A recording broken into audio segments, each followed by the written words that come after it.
గట్టి ఉద్ధరిస్తానంటారు. ఎవరిని మోసం చేస్తారు మీరు? ఆ మెడికల్ కాలేజీల్లో ఏంటి ఈరోజు మనం తీసుకున్న పాలసీలో ఎవరికీ నష్టం లేదు. ఆ రోజు మీరు మెడికల్ కాలేజీలు పెట్టి అందులో కూడా ఫీజు ఛార్జ్ చేసే పరిస్థితికి వచ్చారు.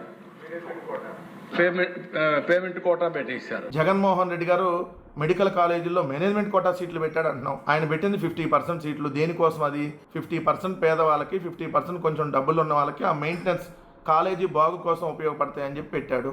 నువ్వు ఈరోజు మొత్తం అమ్మేస్తున్నావు కదా, మొత్తం అన్ని ప్రైవేట్ వ్యక్తుల చేతికి అప్పచెబుతున్నావు కదా. జగన్మోహన్ రెడ్డి గారు ప్రభుత్వ మెడికల్ కాలేజీలని, ప్రభుత్వ హాస్పిటల్ని కడితే జగన్మోహన్ రెడ్డి గారు మార్కు ఉండకూడదని చెప్పి పీపీపీ విధానంలో చంద్రబాబు నాయుడు గారు అమ్మేస్తున్నారు. కాబట్టి రేపు జగన్మోహన్ రెడ్డి గారు కట్టినటువంటి వేలాది స్కూల్స్ నాడు నేడులో భాగంగా అవి కూడా పీపీపీ విధానంలో నారాయణ విద్యా సంస్థల నారాయణకి అమ్మేస్తాడని చెప్పి ప్రజలందరూ అనుకుంటున్నారు. ఈరోజు నేను చేసేది ఏంటి? అదే పీపీపీకి ఇస్తే ఇంకా సమర్థవంతంగా సేవలు ఉంటాయి. పీపీపీ అంటే ఏంటి? పీపీపీ అంటే ప్రభుత్వ ఆస్తులని ప్యాకేజీలు తీసుకొని ప్రైవేటు వ్యక్తులకి అమ్మేయటం. ఈరోజు హైవే ఉంది, హైవే పీపీపీ కింద ఇచ్చాం. వాళ్ళకి ఇవ్వాలి ఆ ప్రాజెక్టు, వాళ్ళు రన్ చేస్తారు.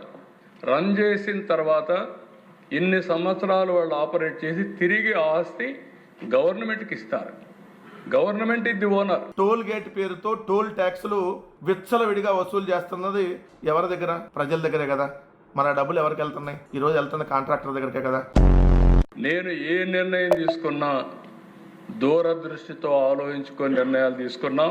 దూరదృష్టి ఆలోచిస్తున్నా అంటున్నావు కదా. నువ్వు నిజంగా దూరదృష్టి ఆలోచించేవాడు అయితే మరి అమరావతిని ఎందుకు పీపీపీ విధానంలో మొత్తం మరి ప్రైవేట్ వాళ్ళకి ఎందుకు ఇవ్వలేదు? వాళ్ళే డెవలప్మెంట్ చేసి ఇచ్చేస్తారు కదా. మన ప్రాపర్టీ మన దగ్గరే ఉంటుంది కదా. నువ్వు చెప్పిన లెక్క ప్రకారం మరి లక్షల కోట్ల అప్పులు ఎందుకు చేస్తున్నావు?